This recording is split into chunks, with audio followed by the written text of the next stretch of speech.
Hello friends, welcome back to Sarbath kid channel. நான் கார்த்திகா முத்து. இன்னைக்கு வந்து ஒன் பாட் ரைஸ் தாங்க பார்க்க போகிறோம். இது வந்து கர்நாடகா ஸ்பெஷலில் பிசிபெல்லா பாத் தாங்க பண்ண போகிறோம்.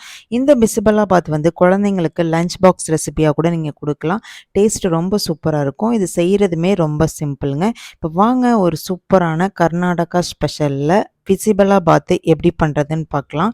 இந்த பிசிபெல்லா பாத்து செஞ்சுட்டு கூடவே அப்பளம் இல்லைனா வத்தல் வச்சு சாப்பிட்டாலே டேஸ்ட் ரொம்ப சூப்பராக இருக்குங்க. வீடியோக்கு போகிறதுக்கு முன்னாடி நம்ம சேனலை மறக்காமல் சப்ஸ்கிரைப் பண்ணிக்கோங்க. கூடவே பெல் ஐக்கனை கிளிக் பண்ணிக்கோங்க. இப்போ வாங்க வீடியோக்குள்ளே போகலாம்.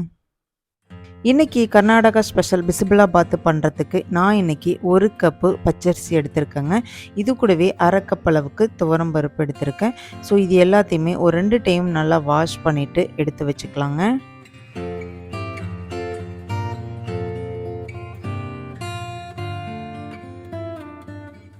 நெக்ஸ்ட்டு அடுப்பு பற்ற வச்சு ஒரு குக்கரை வச்சுக்கோங்க. அதில் 2 ஸ்பூன் ஆயில் ஊற்றிக்கோங்க. ஆயில் நல்லா சூடு வந்ததுக்கப்புறம் 20 சின்ன வெங்காயத்தை உரித்து போட்டுக்கோங்க. இப்போ இது கூடவே 2 பச்சை மிளகாயும் போட்டு நல்லா வதக்கிக்கலாங்க.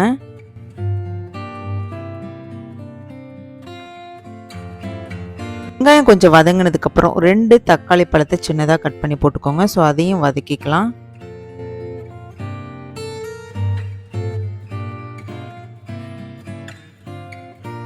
ஒன் பாட் ரைஸுக்கு நான் இன்றைக்கி பீன்ஸு, கேரட்டு, உருளைக்கிழங்கு கட் பண்ணி எடுத்து வச்சுருக்கேன். உங்களுக்கு என்ன காய்கறி பிடிக்குமோ நீங்கள் கட் பண்ணி வச்சுக்கலாம்.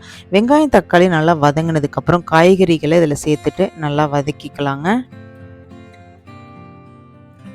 காய்கறி கொஞ்சம் வதங்கினதுக்கப்புறம் மசாலா சேர்த்துக்கலாம். 1/4 ஸ்பூன் மஞ்சள் தூள், காரத்துக்கு தகுந்த சாம்பார் பொடி. நான் இன்னைக்கு 2 ஸ்பூன் அளவுக்கு சாம்பார் பொடி சேர்த்துருக்கேங்க. இது கூடவே தேவையான அளவுக்கு கல்லுப்பு சேர்த்துக்கிறேன். இப்போ இது எல்லாத்தையும் நல்லா மிக்ஸ் பண்ணி விட்ருங்க.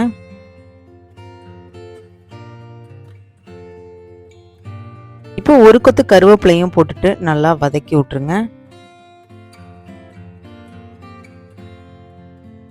இப்போ காய்கறி மசாலா எல்லாம் நல்லா மிக்ஸ் ஆகிடுச்சு. இந்த ஸ்டேஜில் அரிசி பருப்பை சேர்த்துக்கோங்க. இப்போ இது ஒரு 2 நிமிஷத்துக்கு நல்லா வதக்கி விட்டுட்டு 1 கப் அரிசிக்கு 5 கப் அளவுக்கு தண்ணி சேர்த்துக்கலாங்க. ஒன் பாட் ரைஸுக்கெல்லாம் வந்து தண்ணியோட அளவு வந்து கரெக்டாக இருக்கணுங்க.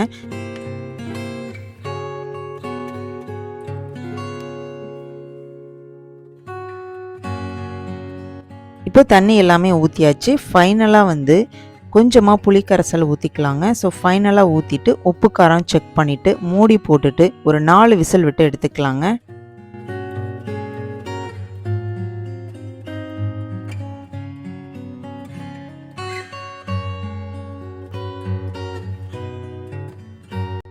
குக்கரில் 4 விசில் வந்துருச்சுங்க. ப்ரெஷர்லாம் போனதுக்கப்புறம் ஓப்பன் பண்ணிக்கலாம்.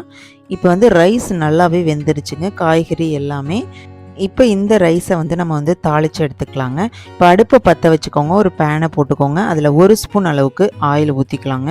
ஆயில் சூடு வந்ததுக்கப்புறம் 1/2 ஸ்பூன் அளவுக்கு கடுகு, இது கூடவே 1/2 ஸ்பூன் அளவுக்கு ஜீரகம், 2 மிளகாய் வத்தல், இது கூடவே ஃபைனலாக வந்து பெருங்காயத்தூள் கொஞ்சம் சேர்த்துட்டு இதை நல்லா பொரித்து நம்ம ரெடி பண்ணி வச்சுருந்த சாதத்தில் போட்டுக்கலாங்க.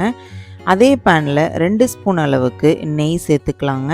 நெக்ஸ்ட் அதே பேனில் 2 ஸ்பூன் அளவுக்கு நெய் சேர்த்துக்கோங்க. நெய் நல்லா சூடு வந்ததுக்கப்புறம் 10 முந்திரியை போட்டுட்டு நல்லா பொன் வறுவலாக பொரித்து எடுத்துக்கலாங்க.